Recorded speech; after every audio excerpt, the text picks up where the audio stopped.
On today's podcast, we are in part 2 of this series about emotional intelligence, where we talked about our own personal competency, personal awareness. And on today's, we're going to talk about our social awareness, our social competency with other people, and how do we build together a few strategies, self-management strategies to be more socially aware and practice emotional intelligence with other people in order to connect with others and build our own emotional intelligence and social competency. So I'm going to talk quickly about these 4 social awareness strategies. 1, welcome back to the Thermostat with Jason Barger. If you're currently on a commute, a walk, or just a micro break in your day, glad you're making time to step back, to think, and to reflect on the next steps on your journey. I've never been more convinced the best leaders and team cultures in the world are the ones that make time to step back, breathe in good oxygen, and calibrate their thermostat. I hope today's conversation leaves you feeling grounded and inspired. Now let's dive into today's topic to engage our minds and hearts in order to authentically lead and create compelling cultures wherever we are in the world. Hey everyone, it's Jason, and welcome back to the Thermostat podcast. Wherever you are, or however you're coming to the podcast today, welcome back. So glad you're here. We have so many great people that have been the originals that have been listening to this podcast for a long time. So welcome back to all those people. Appreciate your support and contributions along the way. And also, we have so many new people that are joining the podcast, jumping in. So glad you are here. And if you're a new person, welcome. So glad you're here. We're in season 6, well over 100 episodes now. So much great content and stuff to look back on, to refer to, resources that hopefully will live on beyond certainly one listen. So glad you're back and glad you're here. It is my commitment to you, my promise, my hope, every time we do one of these, that this is a place for you to step back, to breathe in good oxygen, to think, to have a sacred moment and time for you to be filled with good thoughts, good energy, things that will help you on your journey in your life and work. So glad you're here, and we will do that again today. Before we get started, if you'll do me the quick favor, I have to ask this, so thank you to everybody. I appreciate if you'll take the time, please rate the podcast 5 stars, please. This individual episode, but also the entire podcast, rate it, please. Thank you. Also, leave a great review on whatever podcast platform you are listening to. So, those great reviews help other people find it. The ratings help other people find it. And obviously, every time you subscribe or share it with the people in your network, it just helps people access this podcast more easily and helps the messages, the positive messages within this podcast spread out into the world. So whether we like it or not, that's the way the algorithms work. And so thank you to everybody that takes a moment to do that. Sincerely appreciative of anybody that does that. We've been talking about emotional intelligence. In fact, on last week, we kicked off this 2-part series.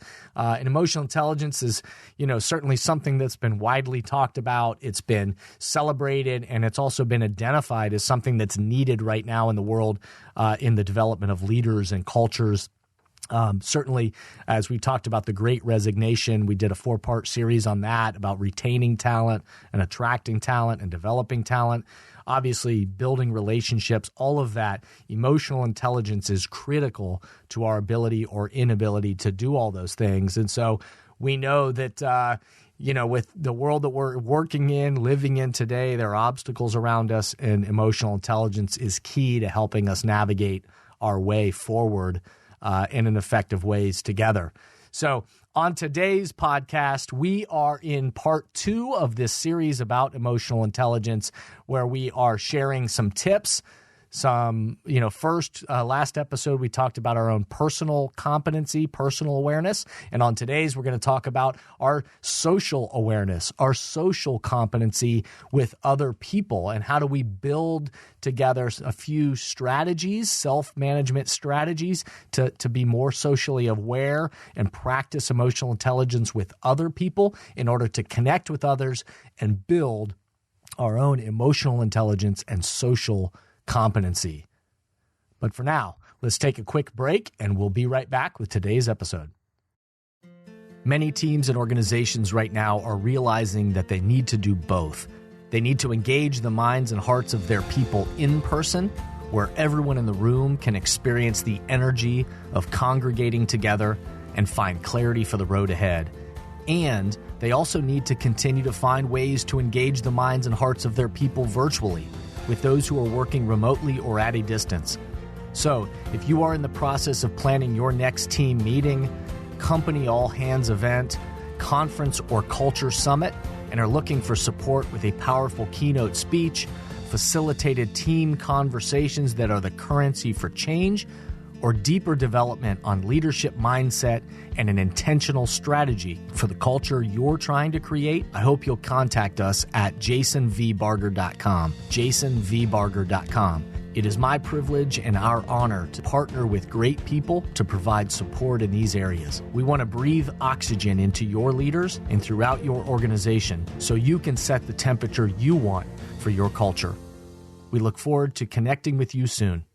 As a reminder, I've shared with you, again, if you didn't go back and listen to part one, which if you haven't, I encourage you to go back and listen to part one of this series. But we talked about that 58% of performance, all our performance, there's an element of IQ, there's an element of personality, but 58% of everything we do is connected to emotional intelligence, our own awareness, our own ability to listen, to recognize what we're seeing and feeling in ourselves and others, and then our response forward. We redefined, again, so we're talking about the same thing, that emotional intelligence is our ability to recognize and understand the emotions in ourself first. Recognize and understand. Those are two key words. Recognize and understand our emotions in ourself first and in other people. And then using that awareness, that understanding, that recognition, using it as our ability to use that awareness to manage our own behavior, our own response, to develop the relationships with the people around us. That truly is what it means to be emotionally intelligent. We know that right now in the world that people, employee engagement, employee experience, meaningful cultures, all of these things are not only what people are thirsty for and wanting. 9 out of every 10 people say they'd actually take a pay cut to work for a more meaningful culture. We know that people are thirsty and wanting this. We know that culture right now is the greatest competitive advantage for teams and organizations. So creating an environment where people want to be a part of and are part of something bigger than themselves has never been more important than it is now. But we also know it's leading to all the positive metrics too. It's not just a good idea. It also is leading to 2 to 5 times, teams and companies and organizations that have thriving and meaningful cultures, they're more likely to hit their targets. They're more likely to delight customers. They're more likely to have, customer loyalty.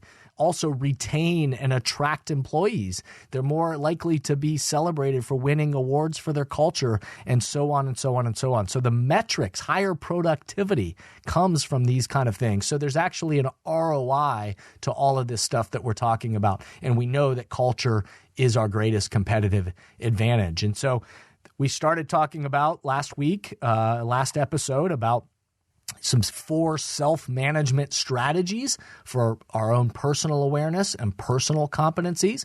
And today we're talking about our social competency, our social awareness.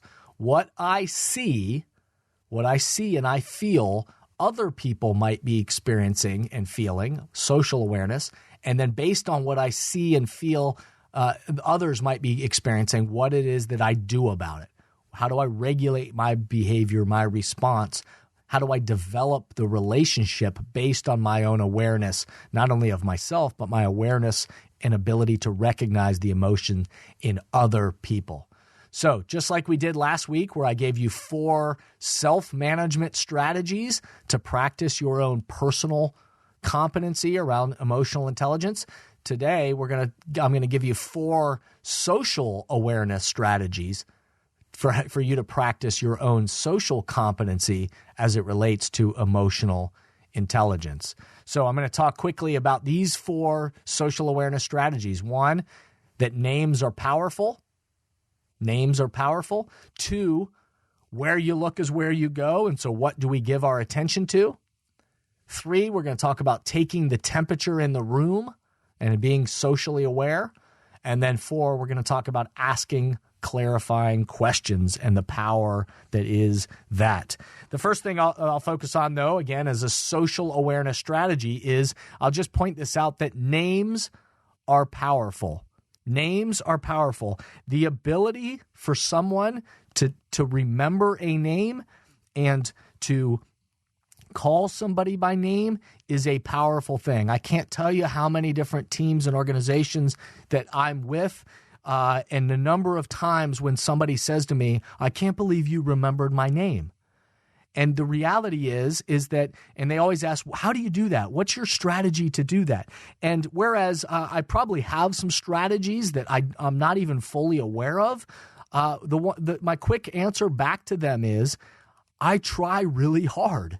I focus on, the first thing I know is that I want to remember their name. I want to know your name, and then I want to remember your name. And names are difficult for all of us, especially in an environment. I mean, I have many different clients that have many different people, and so there are hundreds and hundreds, if not thousands of names I'm trying to remember, not including across my social network and friends and family and everybody that is also taking up space in the database. So I'll just start out by saying remembering names is really difficult, but there's power when we can remember and call somebody by name. It feels good for people when someone knows your name and calls you by name. It brings value and appreciation to you if you recognize that. And remembering names is a mindset. And so again, it starts with, do I have a desire to want to know your name? And then am I intentional in trying to practice, is it a priority to me?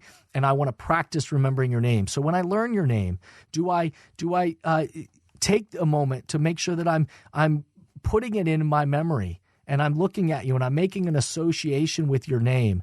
I'm calling you by name in our conversation so that it helps me anchor my memory of the name. Even if I'm meeting you for the first time, it helps with then my recall of that information the next times that I meet them.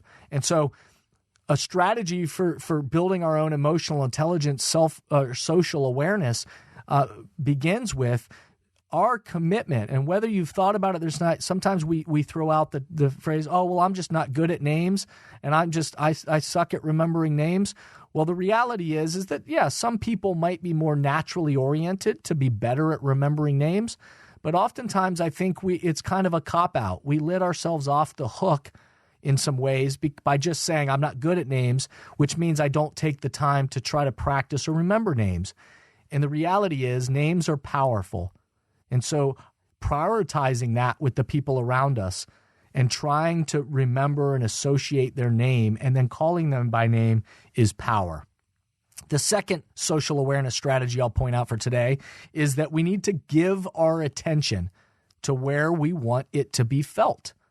We need to give our attention to where we want it to be felt. You've heard me talk in the past about where you look is where you go. Well, think about what you give your eyes to. And so oftentimes a social awareness strategy is that we need to clear away the clutter. And so if you've ever been engaged in a conversation with somebody, which while they're talking to you, they're staring at their phone, they're typing a message while they're talking to you. You don't know how many times I've heard of employees that talk about coming into somebody's office, into a leader's office, and they're trying to, the leader claims to have a quote unquote open door policy. And yet the person comes in to talk to them, and yet the whole time the person is asking a question, the leader stays facing the other direction, typing away on their computer and saying, yeah, tell me more, and like talking to them, but the whole time they're facing the other direction and typing on their computer. And then the employees, have voiced to me that feeling makes them not want to go engage with the person. And because they don't really feel like the person is there. It doesn't feel valuable to them. They don't feel like this is an important question and that they're really there with them in presence. And so for each one of us practicing our social awareness around emotional intelligence, one of the things we need to do is clear away the clutter, the things that are distracting us. So in each moment, the person I'm talking to, I am able to give them my full attention. Give them where I look is where I go. So clear away the phone, the distractions, the whatever that is around us so that I can look at them and give them, my full attention. And because we're all humans, we know that our minds wander oftentimes in conversations, but anytime I find myself in a conversation or you find yourself in a conversation where your mind starts to wander while the other person is talking, catch yourself and bring yourself back to intentional focus on their face. Give attention to their face and notice the details of their face as as they're talking and they tell the story. And that will help bring your mind back to then hearing the words that they're saying in more intense and intentionality. And so where we look is where we go. A social awareness strategy is to make sure we're catching ourselves and giving our attention to the spot where we need. The other third social awareness strategy, self-strategy that I'll give to you is that when we walk into a room or we're in an engagement or we run into somebody, is to take the temperature of the room. Look at the body language of the person. Take a moment to step back and assess kind of the mood in the room. What is the story that the person's body language is telling? And sometimes the body language tells a story that's accurate, but also sometimes the story that somebody's body language, maybe they are unaware that that's the message they're sending. And so we can't purely judge everything based on the body language, but it can give us cues. It can give us cues as to what is maybe how they might be feeling in this moment is to the body language they're bringing. To look around a room as you walk into a meeting or into a conference room or into a boardroom, to be able to take the temperature in the room and based on the body language, the feeling, the vibe in the room, to be aware of what is the temperature in the room. And how would you describe that temperature in your own head quickly? And then ask yourself the question of what energy would be helpful for this individual encounter or this meeting or this room. What is the energy that would be helpful for me to contribute to the room based on kind of taking the temperature of the room or the body language? What could I bring to the room in terms of energy and spirit? What temperature could I set? How could I breathe good energy and oxygen into the room? And that begins with our ability to just kind of take the temperature of the room. And then lastly, the fourth social awareness strategy that I would give to us to practice this kind of emotional intelligence is to ask clarifying questions to people to better understand. That when we're in dialogue with somebody or in a meeting, to make sure that before we just speak our own opinion and or react to something, and even before we've fully heard what the person is saying, to make sure that we ask clarifying questions to better understand somebody else's point of view. This is the whole seek to understand before your need to be understood. Oftentimes when somebody's talking, it's easy for us, our minds to start going to, and we get focused on just what our response is going to be, rather than taking a moment to fully hear what they're saying, and then we can calibrate what our response might be. So seek the whole picture of a situation. Ask clarifying questions. Tell me more about how you're feeling. I heard you say this. Tell me more about what you mean by that. I think I understood what you're saying, but in that particular example, tell me more about why that was important or why you said it that way. Help me understand how you might be feeling or what you might be thinking. And that helps to create some context and helps you, before you respond, it helps you truly try to hear the whole perspective, the whole picture of the situation at hand, and ask the questions to better understand the perceptions of other people and the views from other perspectives that other people might have. Again, before we just, want other people to understand us, seek to understand them, seek to understand before your need to be understood. And we do that often by asking clarifying questions and allowing ourselves to step back and actually hear what the other person is saying. So for social awareness, social competency strategies to practice this kind of emotional intelligence. One, remember that names are powerful. And so maybe recommit to learning and trying to learn the names around you that give your attention. Where you look is where you go. So remove the clutter and make sure that you're giving your eyes to the attention where you want it. Make sure you take the temperature in the room and the body language of those in the room so that you can calibrate and think about what energy might be needed or helpful. And then lastly, ask clarifying questions. Seek to understand before your need to be understood. We know that calibrating our own personal thermostat for our own awareness of ourself personally, begins with the recognition and understanding of how we're feeling and thinking. But then emotional intelligence is about our own awareness, recognizing and understanding our own feelings and what we're seeing, the feelings in other people, social awareness, social competency, and then our ability to use that awareness to calibrate our thermostat and respond with a behavior and action that will help develop that relationship. We are the thermostats. Our own internal temperature sets a temperature externally for those around us based on our own understanding, our own awareness, and then the response and the behaviors that we put out into the world. None of us are perfect, but practicing this helps us become more emotionally intelligent. And so as always, I'll leave you with some questions to ponder for this week. What are you aware of with your own personal feelings and responses lately, your own social awareness? What are you aware of in your social relationships, social competency with the people around you? What have you been feeling and what have your responses looked like lately? What temperature do you hope to set for the people around you? Not just for you personally, but for those social relationships and social competencies. And then as you think about the groups, the teams, the people around you, the relationships, what temperature is needed with that team or with that group, that organization, your own gathering?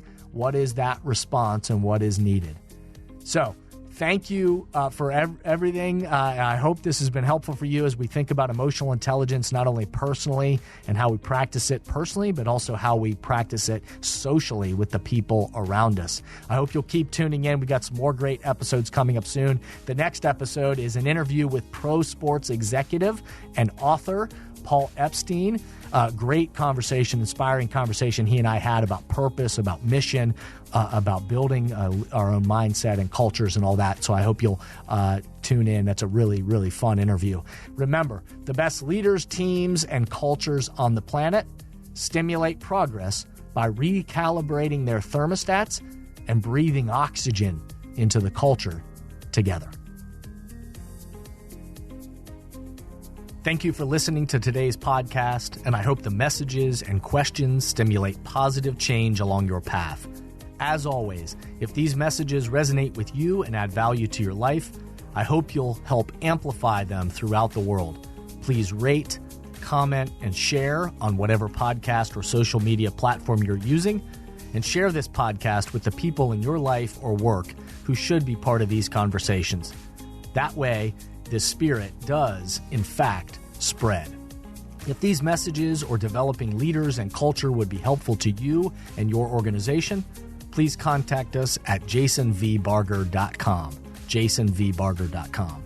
And remember, we are all ambassadors for the culture we want to create in our life and work. We have to own the vision we want to be a part of. The future of leadership is you, is me, is us. Be a thermostat.